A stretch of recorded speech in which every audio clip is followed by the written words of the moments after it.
menghadiri kegiatan MPMP pada pagi hari ini dalam keadaan sehat walafiat tak kurang suatu apa.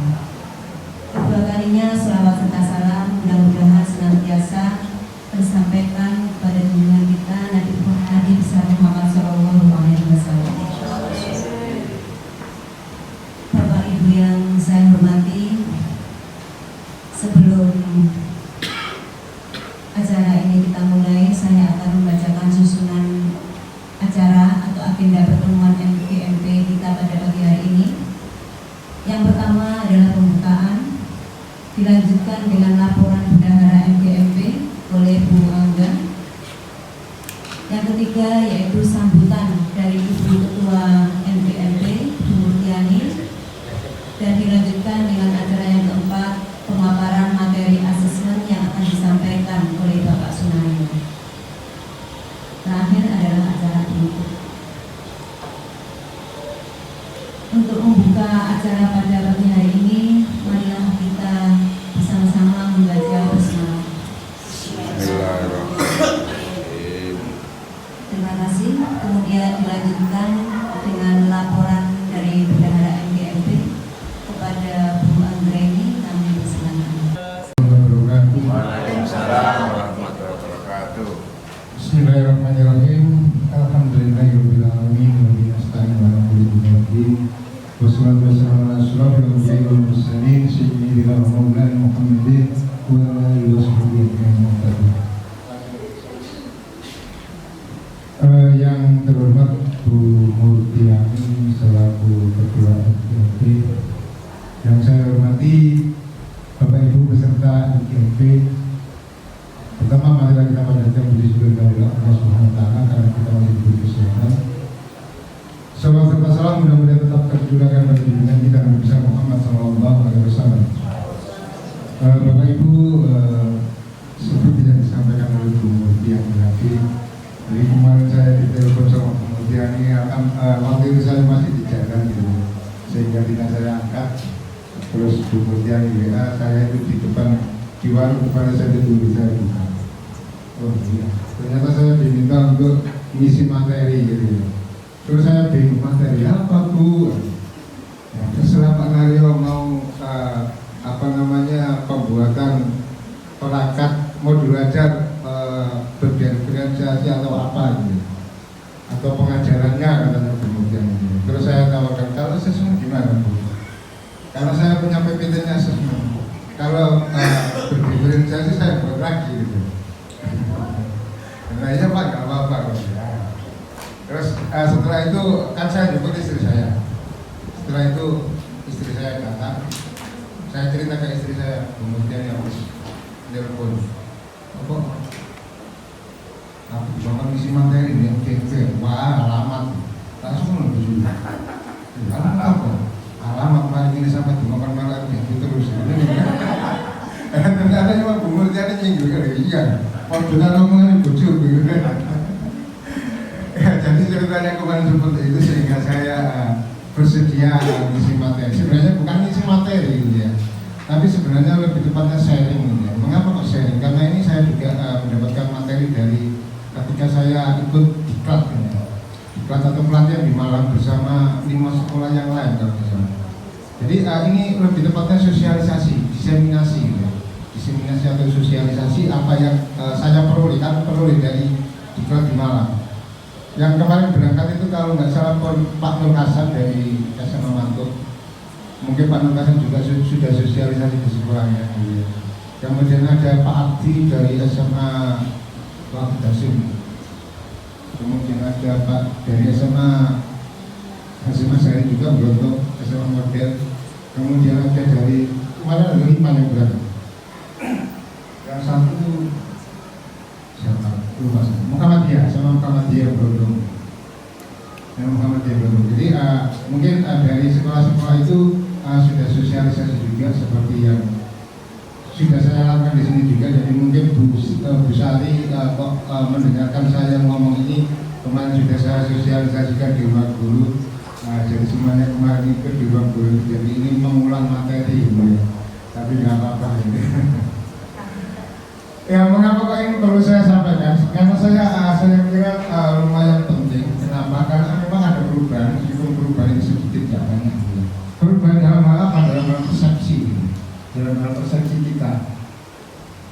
di sini nanti saya akan menyampaikan di sini ya mestinya ada tiga materi. Materi yang pertama yaitu tentang prinsip penilaian itu yang bagaimana. Nah ini yang terpenting di prinsip ini. Kemudian yang kedua ada pengolahan penilaian, dan yang ketiga ada pelaporan hasil belajar. Nah kita sebagai guru bidang studi yang terpenting hanya di dua. Mungkin yang ketiga itu ranah mata kurikulum.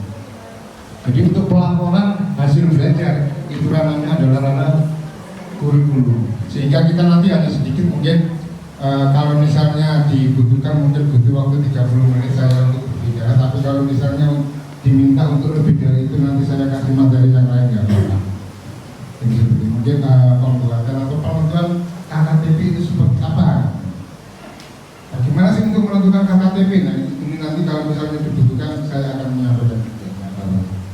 Jadi yang pertama kita mencoba untuk melihat prinsip assessment atau penilaian itu bagaimana. Ada 5 prinsip yang mestinya kita pahami. Itu ada 5 prinsip. Prinsip yang pertama adalah proses pembelajaran. Jadi assessment merupakan bagian terpadu dari proses pembelajaran. Artinya apa? Sepanjang pembelajaran harus ada assessment. Mulai dari awal dikatakan sebagai assessment diagnostik untuk mengetahui bagaimana keadaan siswa kita, kondisi siswa kita. Bagaimana caranya? Macam-macam. Bisa dengan berdialog dengan siswa, bisa tanya tentang bagaimana kondisi siswanya. Misalnya, Mbak, kabar itu organisasi bisa katakan. Nah, ini untuk mengetahui latar belakang keluarga. Atau mungkin bisa bertanya dengan temannya yang lain. Mas, gimana teman kamu yang duduk di pojok sana ini? Anaknya gimana ini? Nah ini juga assessment untuk mengetahui kondisi awal siswa kita. Kita katakan sebagai assessment diagnostik. Nah ketika kita mengajar, kita perlu assessment juga. Bagaimana assessmentnya? Langsung tanya. Itu namanya assessment juga. Bagaimana anak-anak sudah paham? Yang belum paham mana? Nah ini kan assessment juga. Makanya itu dikatakan bahwa assessment merupakan bagian terpadu dari proses pembelajaran. Kemudian fasilitasi pembelajaran dan penyedia informasi yang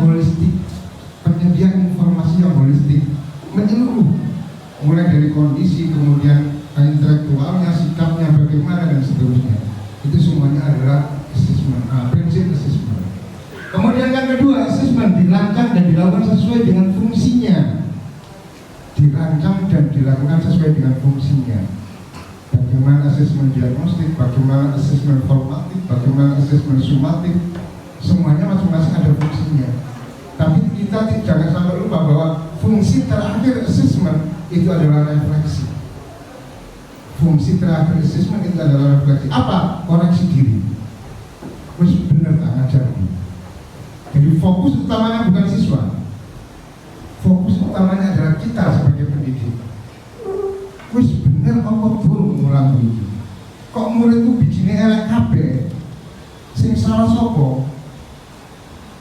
Nah, yang disalahkan pertama kali adalah pengajarnya. Wis bener tak ngajar ini. Ini kurang benar. Saya perbaiki. Itu yang kedua. Yang ketiga, assessment dilakukan secara adil, proporsional, valid, dan dapat dipercaya. Artinya, kalau kita melakukan assessment atau penilaian, jangan sampai soal itu bocor atau dibocorkan, meskipun itu adalah keponakan atau anaknya sendiri. Nah, kadang-kadang kita nggak tinggal dengan keponakan kita, sehingga kita membuat ulangan, membuat assessment, soalnya dibocor. Dan keponakannya itu lihatnya dibandingkan murid liani. Kadang-kadang seperti ada kuliah seperti itu. Nah ini nggak boleh. Kenapa? Melanggar prinsip ini, tidak valid, tidak dipercaya, tidak adil.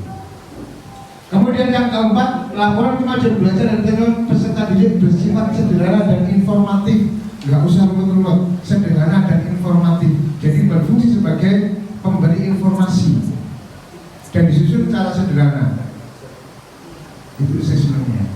Dan yang terakhir, hasil assessment digunakan oleh peserta didik, pendidik dan tenaga pendidikan dan orang tua wali untuk bahan refleksi meningkatkan mutu pembelajaran. Nah, itu tujuan akhirnya sebenarnya di situ. Bahan refleksi untuk meningkatkan mutu pembelajaran, bukan bahan refleksi untuk mengkatrol nilai siswa. Nah, kemudian perubahan paradigma. Nah, ini perubahan paradigma. Kalau dulu kita berpikir bahwa sumatiflah itu yang paling utama, sumatiflah itu yang menjadi beban terberat dari sebuah asesmen. Nah, untuk sekarang di kurikulum Merdeka ini bukan asesmen sumatif yang menjadi titik berat sebuah asesmen. Titik berat sebuah asesmen adanya di mana? Adanya pada ini, sama ini, formatif. Asesmen sebagai proses pembelajaran. Jadi di sini sebagai asesmen formatif, sebagai proses pembelajaran. Inilah yang kita katakan sebagai asesmen awal, diagnostik. Jadi kita sebelum kita mengawali sebuah pembelajaran, kita harus tahu kondisi siswa kita dulu. Bagaimana kondisi siswa? Pengetahuan dasar siswa kita bagaimana? Ini kita ketahui di sini sebagai proses pembelajaran. Kemudian di tengah-tengah pembelajaran bagaimana? Ada asesmen untuk proses pembelajaran yang paling banyak di sini. Asesmen untuk perbaikan proses pembelajaran sebagai berfungsi sebagai asesmen formatif, perbaikan proses pembelajaran. Di tengah-tengah kita coba untuk melakukan tes ke siswa. Paham nggak siswa kita? Nah, kalau nggak paham kita harus bertanya, diskusi di kono, kadang di jero kelas. Nah, itu jadi ada variasi di dalam pembelajaran, tidak hanya satu metode. Nah, yang terakhir adalah asesmen pada akhir proses pembelajaran. Ini yang kita katakan sebagai asesmen sumatif. Asesmen sumatif yaitu asesmen untuk evaluasi pada akhir proses pembelajaran, berfungsi sebagai asesmen sumatif.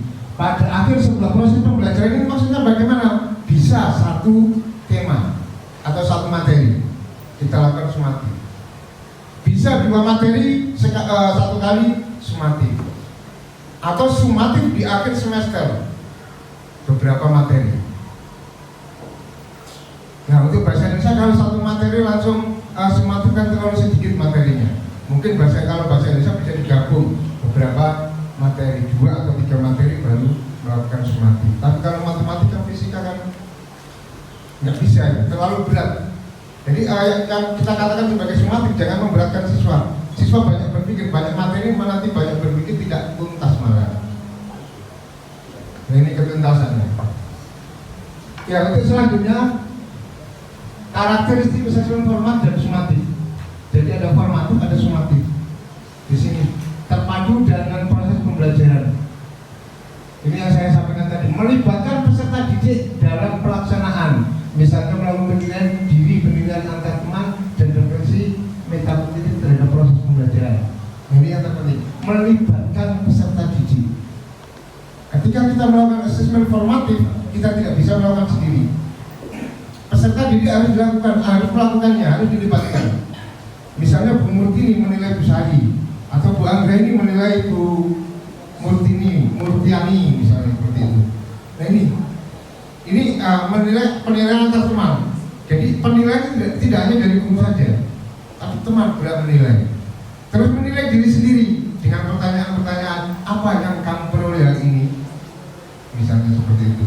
Dengan pertanyaan hal baru apa yang kamu peroleh, atau materi baru apa yang kamu peroleh, rencana kedepannya seperti apa, apakah pembelajaran hari ini menyenangkan, dan seterusnya. Dengan pertanyaan-pertanyaan seperti itu kan bertanya pada diri sendiri. Nah, ini namanya asesmen pribadi atau refleksi diri sendiri. Nah, ini untuk formatifnya. Nah, kemudian memperhatikan kemajuan penguasaan. Titik tekannya di sini. Memperhatikan kemajuan penguasaan dalam berbagai ranah. Kemajuan, bukan pencapaian. Kalau pencapaian akhir, ulangan nilai 90, jauh 10.000. Itu pencapaian akhir. Nah, yang dititik beratkan di sini adalah kemajuan. Artinya apa? Awalnya dapat 60, misalnya kemarin asesmen formatif kemarin 60, kok asesmen kedua, formatif kedua dapat 80, berarti ada 20 kenaikan.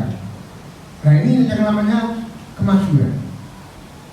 Nah, beda dengan yang satunya, asalnya 95, kemudian formatif kedua menjadi 90. Di sini ada penurunan meskipun nilainya masih baik yang 90 ini tadi. Nah, sebagai seorang pendidik kita harus memperhatikan ini, kemajuan penguasaannya, bukan pada hasil akhirnya. Itu mungkin yang membedakan antara sekarang dengan yang kemarin. Terus selanjutnya yang sumatif bagaimana? Merupakan alat ukur untuk mengetahui pencapaian hasil belajar. Nah, ini merupakan alat ukur, itu yang sumatif. Artinya apa? Kalau alat ukur berarti ada patokannya, harus ada standarnya. Nah, standarnya ini apa? KKTP, itu standarnya. Nah, sumatif dilakukan untuk mengetahui sebagai alat ukur untuk mengetahui siswa kita sudah mencapai KKTP atau belum. Selanjutnya di sini ada capaian hasil belajar untuk dibandingkan dengan kriteria capaian ini tadi. Kemudian digunakan peserta didik atau satuan pendidikan untuk mengevaluasi efektivitas program pembelajaran. Lagi-lagi dikembalikan di sini. Sehingga di sini ditekankan kedua memiliki kesamaan, yaitu adanya umpan balik untuk pemberian intervensi kepada peserta didik maupun perbaikan proses pembelajaran berikutnya. Jadi keduanya, baik itu formatif maupun sumatif, dua-duanya untuk perbaikan proses pembelajaran. Nah, ini ada asesmen formatif sumatif. Hal yang harus diperhatikan dalam melakukan formatif dilakukan secara terus-menerus bersamaan dengan proses pembelajaran yang saya sampaikan tadi, menggunakan berbagai teknik asesmen sesuai dengan target pada tujuan pembelajaran. Tekniknya bisa bermacam-macam. Kemudian memberikan umpan balik baik untuk peserta didik maupun pendidik. Jadi dua-duanya. Jadi kita tidak hanya menyalahkan siswa, tidak hanya menjadikan siswa sebagai objek, tapi siswa di sini sebagai subjek. Ya. Berorientasi pada perubahan, bukan sekedar memenuhi ke kuantitas nilai yang termuat dalam rapor. Jadi berorientasi pada perubahannya yang menjadi tujuan akhir. Kemudian bersifat informatif. Sementara yang hal yang harus diperhatikan dalam sumatif dilakukan untuk menginformasikan capaian pembelajaran peserta didik pada periode tertentu, akhir lingkup materi semester atau akhir kuliah. Saya sampaikan tadi itu. Kemudian hasilnya akan digunakan sebagai bahan pengolah laporan hasil belajar, dan pemberian umpan balik tetap dilakukan walaupun data hasil pengumpulan capaian telah didapat menggunakan berbagai teknik asesmen. Itu yang sumatif. Selanjutnya, lain tekniknya. Tadi saya ngomong masalah teknik asesmen. Ada 5. Ada 5 teknik yang bisa kita lakukan di dalam melakukan asesmen. Yang pertama, kita bisa menggunakan observasi seperti tanya-tanya tadi, atau menanyakan pada guru sebelumnya. Misalnya kita mengajar kelas 11, misalnya seperti itu. Kita tanya pada guru yang mengajar atau wali kelas yang berada di kelas 10, Bu, anak ini bagaimana? Jadi ada kesinambungan. Bu, anak ini kok rotok-rotok, gimana gitu, Bu? Dia sih harus ini kondisinya lagi. Takon ini wali kelas 10. Masuk diulang ngambil, berarti kan membuli dirinya sendiri. Ngisin awak dewi, ngisin-ngisinnya dewi. Nah, itu namanya bullying pribadi. Jadi seperti itu. Jadi sebenarnya nggak ada yang membuli orang, anak ngantuk di dalam kelas itu nggak ada yang membuli. Temannya juga nggak membuli tuh, tapi dia membuli dirinya sendiri karena tidak menempatkan kondisi pada. Nah itu kalau saya di dalam kelas sering mengatakan itu. Yo, begitu gadang yang kafe yo, kamu apa yang kafe melarang kok? Melarang jangan kafe yo, rugi. Kami kan jual waktu nih. Nah itu biasa saya sampaikan ke anak. Yang selanjutnya, ada penilaian kinerja. Penilaian kinerja ini perform tes. Jadi tes kinerja disuruh praktek misalnya seperti itu. Kemudian yang ketiga ada tes tertulis, kemudian tes lisan, dan ada portofolio. Portofolio di sini adalah kumpulan dari beberapa prestasi. Mungkin ada mendapatkan sertifikat peringkat kelas, itu bisa di portofolio. Atau mungkin ada mendapatkan kejuaraan kelas meeting, mendapat kejuaraan lembaga tulis ilmiah di Unisda, Unisla, Unesa dan sebagainya, UNA dan sebagainya, mungkin seperti itu. Nah ini bisa dijadikan sebagai portofolio. Nah ini sebagai pertimbangan untuk menentukan penilaian akhir seorang siswa ketika menentukan nilai rapor. Dijadikan sebagai pertimbangan. Meskipun angka mutlak ada di sumatif, nilai sumatif, tapi nilai formatif ini sebagai pertimbangan untuk menaikkan angka sumatif tersebut, nilai sumatif tersebut. Selanjutnya teknik dan instrumen assessment. Bagaimana instrumennya? Instrumennya ada 4. Kita bisa menggunakan instrumen berupa rubrik, bisa menggunakan checklist, catatan anekdotal, dan grafik perkembangan. Nah ini instrumennya. Jadi tadi ada tekniknya tadi seperti itu, ada 5 itu. Tekniknya yang ini observasi, penilaian kinerja, tes tertulis, tes lisan, dan portofolio. Ini adalah teknik assessment.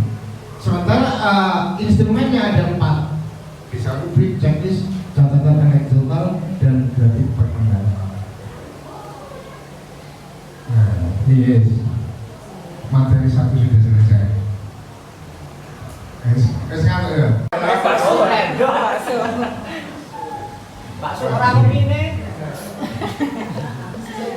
Ya, sampai gimana kok? Karena kita berbicara makanan, tebakannya kedua, gambarnya kedua. Kira-kira apa ya? Gado-gado. Apa ini?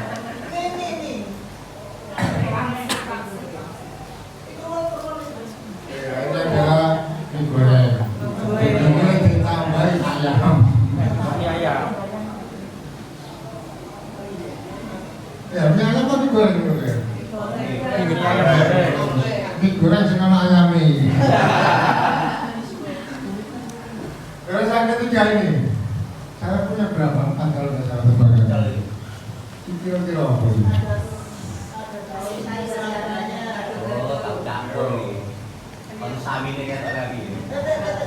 Terus sawi ini, terus sama Ayam panggang. Lumpi atau Jowo-jowo.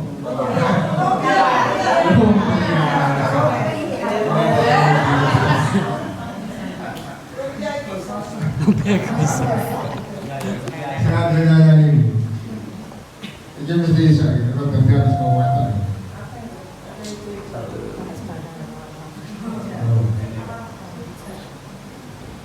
Ngurung ini masuk gak bisa? Masuk gak bisa, ayo. Ya, ada apa sih ini? Molor-molor itu.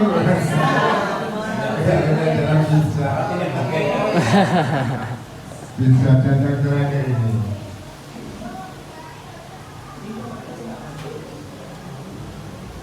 Ya, kira-kira apa ini? Ini mesti bisa. Kekuatan itu. Dari kalau free nih dulu.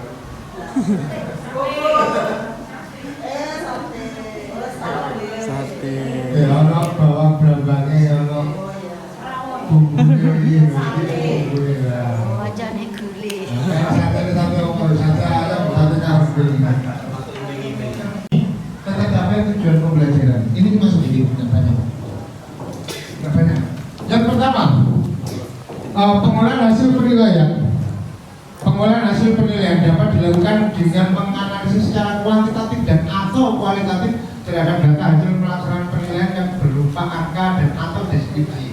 Dan atau, ingat, dan atau itu tidak harus dua-duanya. Bisa dua-duanya, bisa salah satu saja. Artinya apa? Kita bisa menggunakan angka, bisa juga menggunakan deskripsi. Tapi kalau misalnya kita pengen yang paling baik, ya menggunakan dua-duanya. Ada angka, ada deskripsi. Itu. Jadi kita boleh menggunakan deskripsi saja, boleh juga menggunakan angka saja. Makanya di sini dikatakan dan atau. Pendidik perlu menentukan kriteria untuk memetakan ketercapaian tujuan pembelajaran. Jadi di sini yang paling utama di sini menetapkan kriteria KKTP tadi itu. Kemudian untuk mengetahui apakah peserta didik telah berhasil mencapai tujuan pembelajaran, pendidik perlu menetapkan kriteria atau indikator ketercapaian tujuan pembelajaran. kriteria ini dikembangkan saat pendidik merencanakan asesmen yang dilakukan saat pendidik menyusun perencanaan pembelajaran. Pada saat pendidik menyusun perencanaan pembelajaran, artinya apa? Artinya kalau belum membuat RPP atau modul, berarti kita tidak bisa menentukan KKTP. KKTP itu muncul ketika kita membuat RPP atau modul.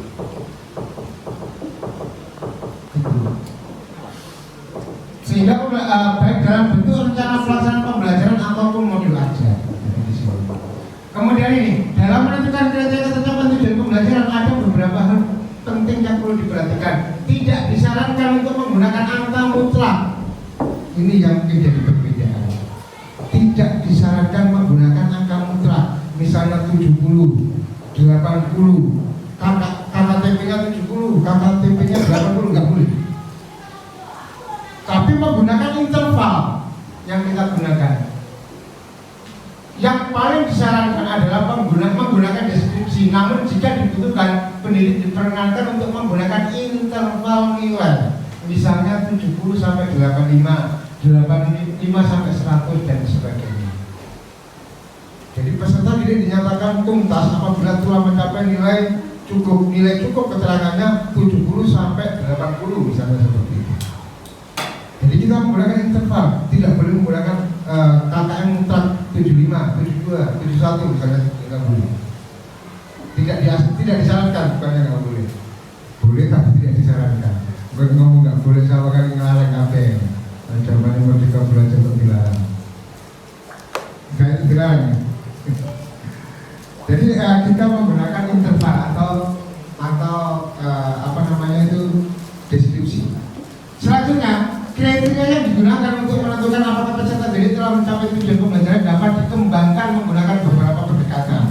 Pendekatannya yaitu menggunakan deskripsi kriteria boleh, menggunakan rubrik juga boleh, dan menggunakan interval nilai juga boleh.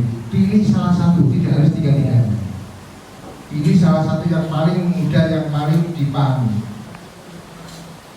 Ini. Selanjutnya, nah ini salah satu contohnya. Misalnya saya ambil contoh bahasa Indonesia dengan fase C. Peserta didik mampu menulis laporan hasil pengamatan dan wawancara menggunakan deskripsi kriteria misalnya. Metodenya. Laporan peserta didik menunjukkan kemampuan yang menulis teks eksplanasi hasil pengamatan dan pengalaman secara jelas. Ini yang pertama. Laporan penjelasan hubungan kausalitas yang kedua, yang logis. Disertai dengan argumen yang logis ketiga, sehingga dapat meyakinkan pembaca keempat. Jadi ada 4 kriteria. Ada 4 kriteria. Ini yang salah satu contoh dulu, Mas. Terima kasih. Baru ketemu, nanti akan mundur. Ini saya dalam proses untuk mencari kata itu. Proses mencari kata itu. Insya Allah nanti ada di dalam sini.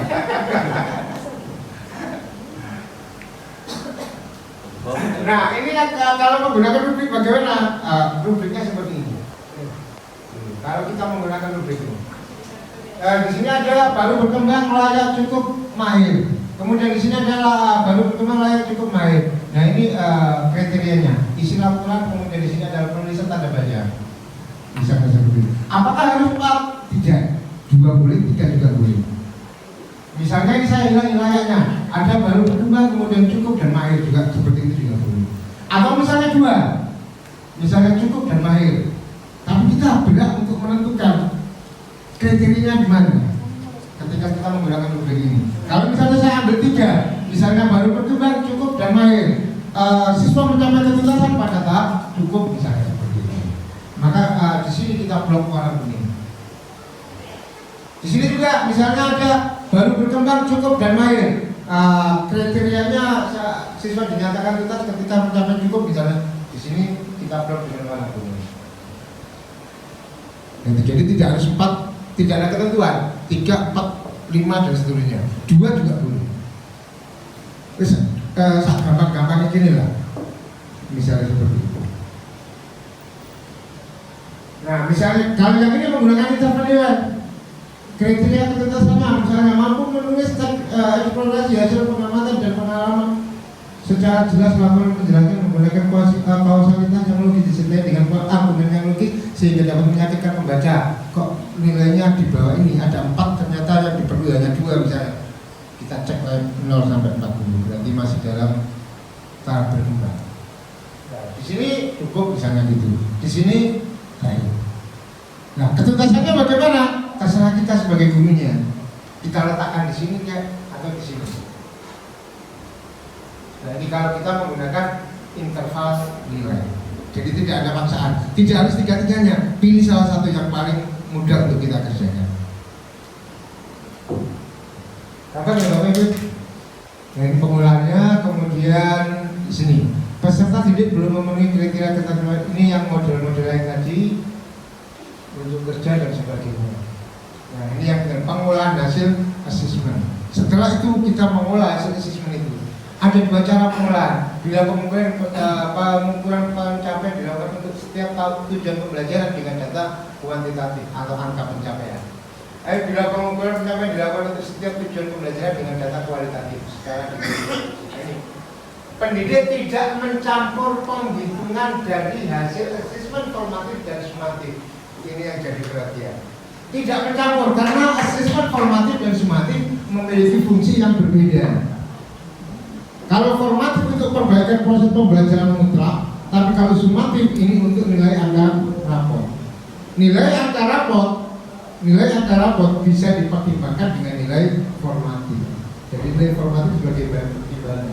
Yang asesmen formatif bertujuan untuk memberikan umpan balik pada proses sehingga asesmen formatif bukan menjadi penentu atau pembagi untuk nilai akhir. Dalam pengolahan dan menentukan hasil akhir asesmen sumatif, pendidik perlu membagi asesmennya ke dalam beberapa kegiatan asesmen sumatif agar peserta didik dapat menyelesaikan asesmen sumatifnya dalam kondisi yang optimal, tidak terburu-buru yang saya katakan tadi. Bisa dibagi asesmen sumatifnya. Mungkin 2 materi disampaikan baru asesmen. Misalnya sampai 6 materi full tanpa asesmen, tanpa ulangan harian, moro-moro langsung sumatif. Kabupaten terlalu berat untuk menyelesaikan. Nah, seperti ini. Jadi ada TP1, TP2, TP3, TP4 misalnya bahasa Indonesia ada berapa ini? 6 kali, 7 kali ya, 7 kali asesmen. Itu kalau setiap materinya melakukan asesmen. Misalnya seperti itu. Pertanyaan banyak tambahan. Gitu. Nah, ini seperti ini tadi sangat perlu bimbingan cukup baik dan sangat baik. Nah, ini ya, sudah saya sampaikan tadi di awal ini tadi. Selanjutnya, nah ini kalau kita misalnya untuk membuat nilai raport, nah, ini sudah ranahnya tim raport ya. Kita membagi raport sumatif, kemudian di rata-rata, kemudian di sini ada tes akhir. Tes akhir pun ada 2, misalnya ada praktek dan ada tes tulis. Ini nantinya di rata-rata dibagi 2, dijumlahkan dibagi 2 ketemu rata-ratanya nilai akhir semester, kemudian baru dari sini dan ini kemudian ditotal jadi 2 dibagi ditotal jadi 1 kemudian dibagi 2 menghasilkan nilai raport. Jadi nilai sumatif kemudian digabung dengan nilai formatif, sumatif di setiap materi kemudian digabung dengan nilai sumatif akhir. Nah, kalau saya dulu saya dulu kan sekali ulangan harian sumatif terakhirnya itu sudah dinilai. Nah, sekarang kalau boleh harus ada apakah itu 2 materi atau 3 materi kemudian ulangan harian ya ada 2 materi. Selanjutnya mari. Terima kasih disampaikan. Saya kira permainan sedikit tebak peribahasa. Saya ingin nggak peribahasa. Waktu SD dulu masih ingat ya. Kira-kira ini peribahasanya apa? Ini gambar.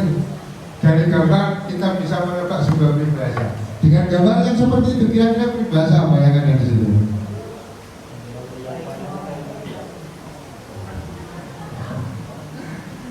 Ayo, ada yang bisa menebak peribahasa ini?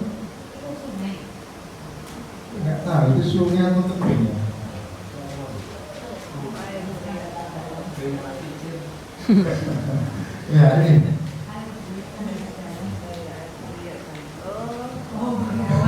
Tapi belum ada situasi yang selalu merasa khawatir. Ini tebak peribahasa yang pertama, tebak peribahasa yang kedua. Betul. Jadi ini adalah membeli kucing dalam karung, tidak hati-hati dalam memilih sesuatu. Yang ketiga,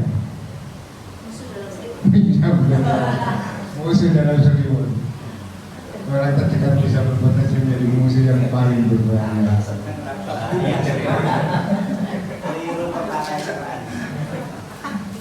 Sekali, banyak ramai wakak dulu. Jadi untuk penilaian kenaikan kelas, untuk kenaikan kelas, aturan untuk kenaikan kelas, itu apa itu? Ya, itu sedikit yang bisa saya sampaikan, sekedar sharing saja dari apa yang